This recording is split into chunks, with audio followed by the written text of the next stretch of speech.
And hello, fellow raiders. Welcome to another Raid Fusion Legends video. Raid Shadow Legends video. But we are in the midst of another fusion. It is Saturday, the 30th of October, and we'll just get right into thoughts on the Fusion Champion. Not great, I guess would be my TLDR summary. I think we might be underestimating actually the effectiveness of him being fully booked. This ability, does some damage, steals a turn meter, which means against the right factions, he's going again. And if he's going again, he's probably going to use this ability, locking somebody out and using a perfect veil on himself.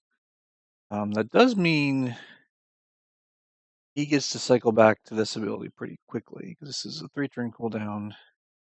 He goes again, this is a 2-turn cooldown. Excuse me. 3 turns, he does this is on 2-turn cooldown, he has to do an A1. Somewhere in there, and then he's back to turn meter controlling. Unfortunately for me, I just kind of look at this and I kind of go, well, what about Sylar? If you just want the turn meter abilities, Sylar might be a better option. But he does do damage. So this guy, might be useful against very specific champions. Like I said, you're talking like you're in a high level arena game and you're going up against these guys, and that's when you can steal a turn meter. Otherwise, he's got the turn meter control at 50%. The only guy I can think of that might pair well with him is someone I actually pull, is just a Nubble guy. So if you're able to crash their turn meters consistently, you can start throwing up True Fears with this guy. But you're only a 50% chance. Do I even want to explore that possibility? Not really. On the other hand, they came out with Sacred Order. Our Fusion's brother Constantine. Or why not? We have a pair of Void Legos, which I'm kind of disappointed with. I'm diluting the pool. Extra hit under any debuff. I mean, this guy's a decent champion compared to his quote unquote his brother. 10%, if he's got the right debuffs on. And you can steal buffs and transfer debuffs.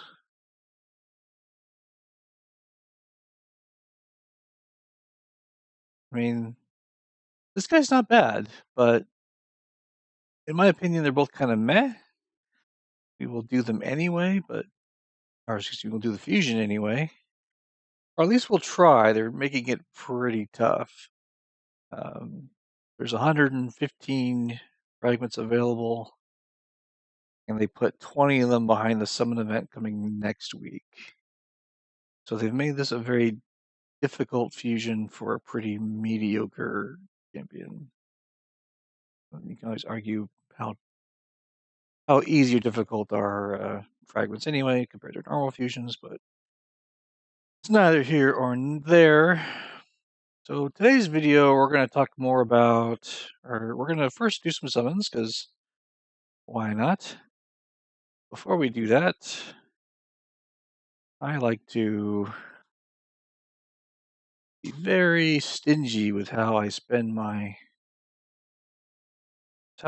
shards. I need 5,500 for 2 books. I need 3,000 for 1, 2,500 just for the shards to get all the shards here. We're going to make that a bit easier on us by grabbing our Romantu. Da, da, da, da. Yay. What? No animation? Really? Oh, come on. He's just gonna show up in my. He's just gonna show up here, huh? I don't even get the summoning portal. Is that how it went with Arbiter? I thought Arbiter had a summoning animation when we got her, but maybe I was wrong. Okay, well there you, there you go. He just shows up in your chant box. There he is. Cool. So he will be on the build list very, very soon. I'm also going to pull out Versulf because I'm doing uh, the Force HP attack champion room. He gets an animation. Come on, game. So that's 1,150 points already without doing anything. If I get some bad luck in my summons, we will examine pulling out some more of these other champs that I have just kind of sitting here.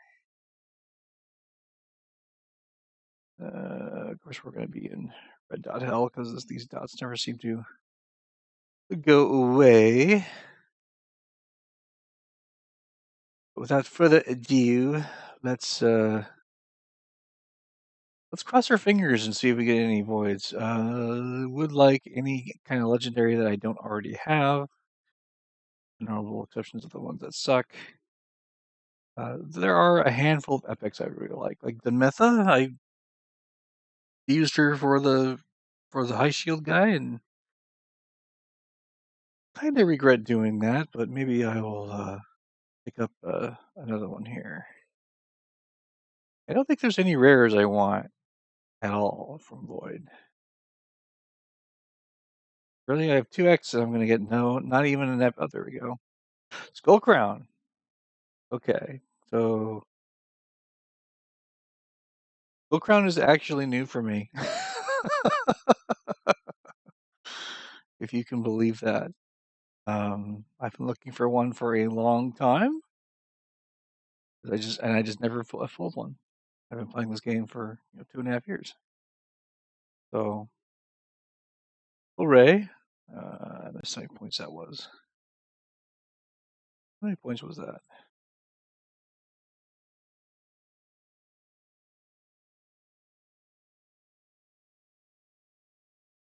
Uh, 1950. Okay, so we need the dots today. All right, moving on. Another 10 pull.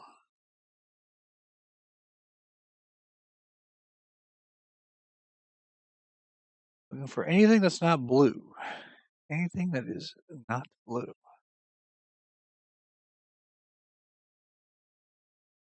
Pretty little Fieldhammer. I think I've got like 3 more of those. All right, we'll do another 10 pull here. I'm happy with the Skull Crown, but this is a lot of blue for it. There we go. Ursula, I have. Azure, I have. Cardinal, I have.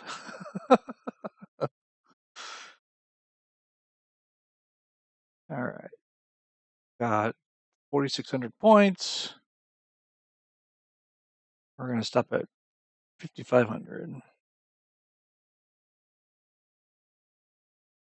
Warcaster. I think that's my first Warcaster.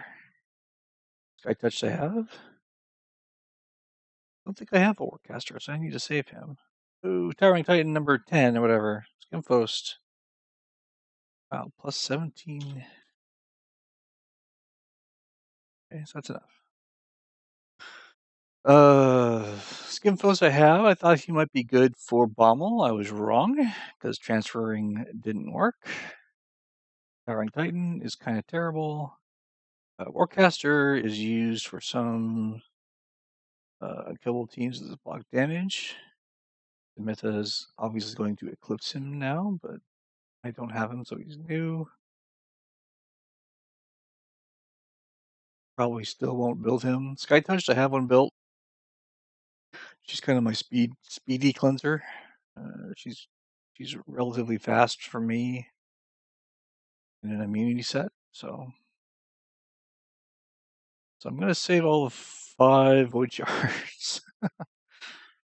And because I got a lot of epics on that last poll, I am above where I needed to be.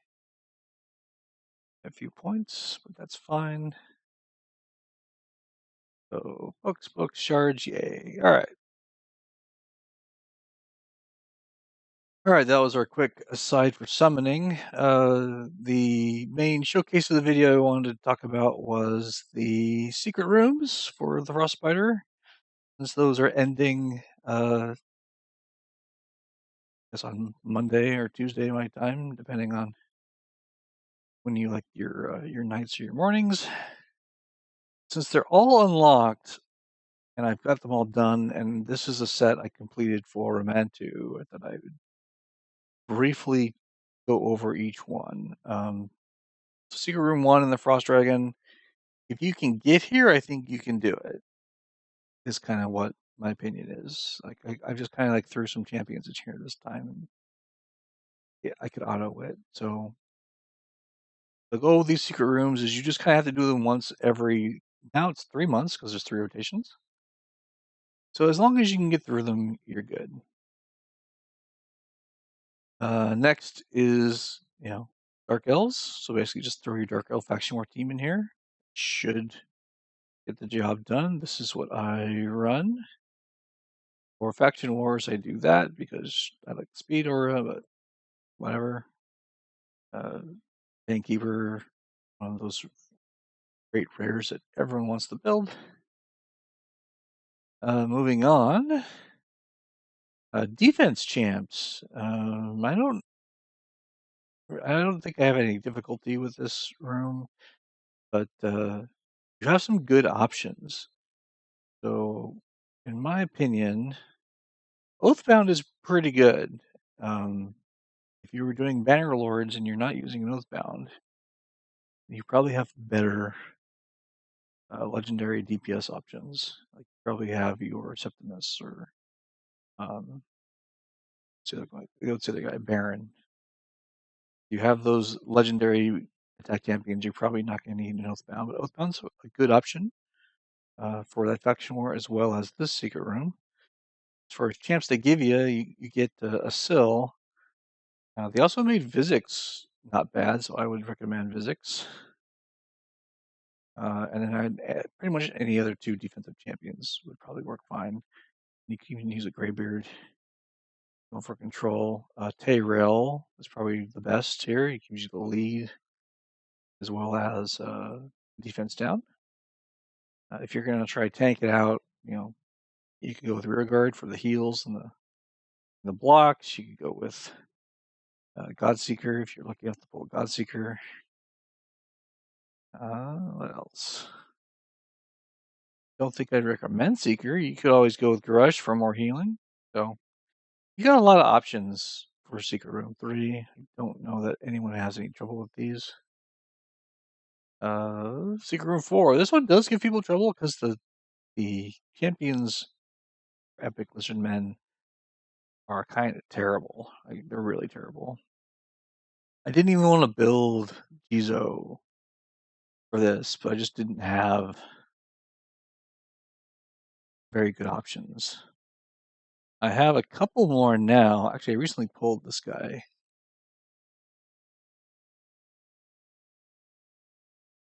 I mean, this guy's probably pretty good probably a good option to bring in here or build at some point. The 2 I really wanted to build was Aox or Kargon. I think building those would be great. I could also 60 Broadmaw, probably make this even easier. This is just one of those rooms where you kind of had to bite the bullet, and I kind of just tend to build certain guys. I did 60 Basilisks. AoE A1 is pretty good. Can't complain about the damage he puts out. He's got a stun as well, so I would definitely recommend building one of him for this room. Jareg, maybe. Broadmaw, definitely. Moving on. I've got a video on this room because this is one of the harder rooms to do. It has another one in the Eternal Dragon. There's a second rare attack champions only room that you would do, and showcase this in another video for the Eternal Dragon room. For this one, after doing the Eternal Dragon room, which is much harder, this I just kind of like left on auto, and most of the time this works. So I just kind of let it go and do whatever. We're going to take damage here from these guys as they go, but it's not going to be enough to kill me, I don't think. Oh, I did lose one. I auto this earlier, I didn't lose anybody, so it's too bad. Let's see if we can still do it. Looking pretty promising.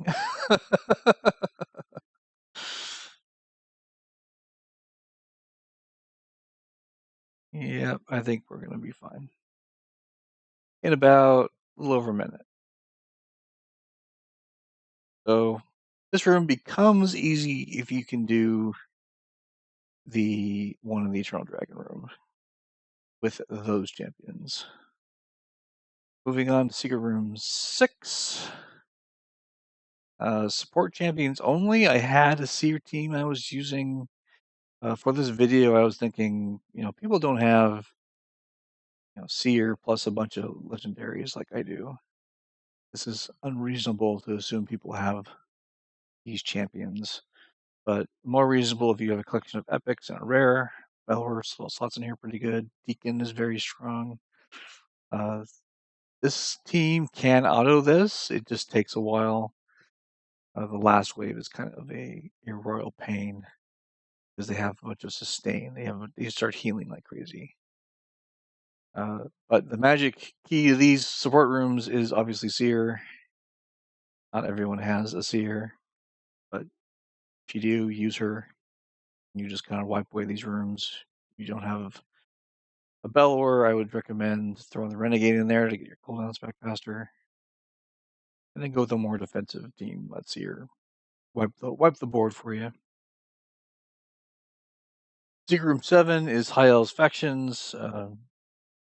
Again, take your Faction War team and go. You probably have your Arbiter for Resurrection, so you're probably good. Secret Room 8 is Epic Spirit Champions. This is actually a little harder, in my opinion, because there aren't a ton of great Epic Spirit Champions. They give you a Haikatoon, but she's okay. They give you a Garush, which is actually good. Vogoth does a great job here for me. Stagnite, if you have one, is amazing. I built a Delver way, way back when I started the game. Because in the arena, Delver was just like nuking the crap out of me. So I did actually build she was one of my earlier 60s, like probably among my first 10 60s early in the game, when you don't have really good options to build things. I was like, oh yeah, I need her. I need to do Spirit Keep. And the Spirit Keep, I need a heal reduction. She's got a heal reduction. Here we go. That's what I did. That was my logic, because she was the best flash only option I had for the Spirit Keep way back when I was first starting out, and just kept her around. If you can go with more sustain, if you want to do something like Vrask, and there are a ton of actually good options these days that I'm just not really building because I'm just past this room. A standout here would be Melga, and Melga will come into play in 2 rooms or so.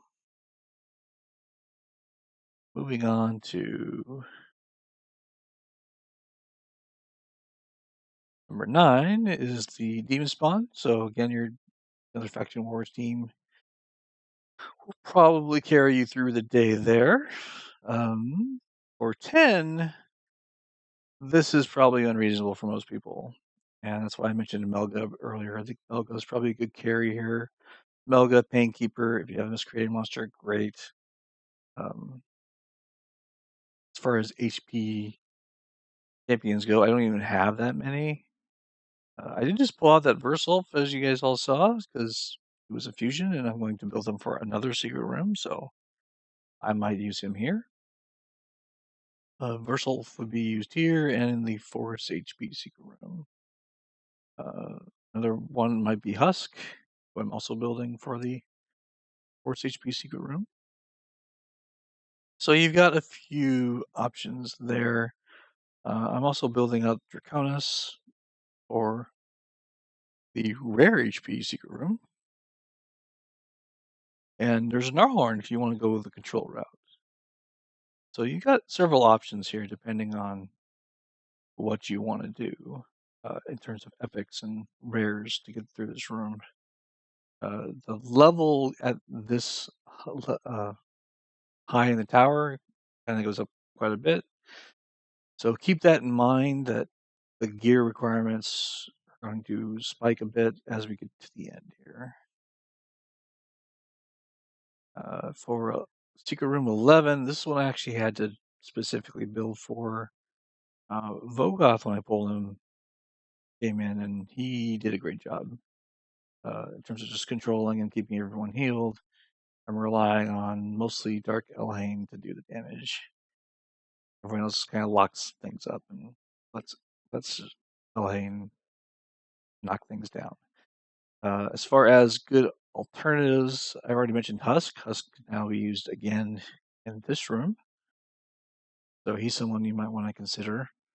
Another one who I forgot to mention in Epic Spirits as well is Zelota. He can be used here and in the Epic Spirit room if you're going a more tanky route and you don't want to use Melga, or you don't have a Melga. And then last but not least are Void Champions only. And I was using a Seer / support team here. And I thought, could I do this without using Seer? And I came up with this team. And this team does work. It's just a little dicey. But yes, you can do this room without the Seer. These are just 2 damage dealers. I have Siler for control. I have Madame to strip off the buffs, and Arbiter doing Arbiter things. So yeah, that it is possible to just clear out this room with a non-Seer team. You need a couple damage dealers, some control, and Reviver healer. And there you go. Obviously, I have a bunch of options, but these worked out for me. You could also go with some of the rare options. None of these guys are in stun sets, for example. This are pure damage builds. Not even my Sylar is in a stun set. She's kind of in a she's like an accuracy set. Yeah, I push her accuracy up to 350 in case these guys are rocking a very high accuracy. But, so no stun sets here at all, even. And I was able to get through here. But otherwise, pop a Seer and support her, let Seer burn people down again. So those are my solutions for the secret rooms for Frostbiter. I tried to show you some non-Seer teams because Seer just kind of makes things too easy. So hopefully that helps out some people get through this cycle of the Doom Tower. I'll try to do another one of these for toward the end of the Eternal Dragon Doom Tower, so that you can just say, hey, these are the teams I used, and I've completed all the secret rooms. For the Dark Fae, I'm not in a hurry to do Secret Room 12, the Void. The rank 6 Void Champions, I think, is the very last one. The Dark Fae Tower. I am not in a hurry to do that. That's probably going to be one I skip. But I am working on teams for the HP rooms, and then I'll have everything but that one secret room done. But that gives me something to work on. All right. That's the whole video. Sorry for rambling on a little longer. I had a lot to cover. I hope you guys had a better summoning session than I did, and I will see you guys next time.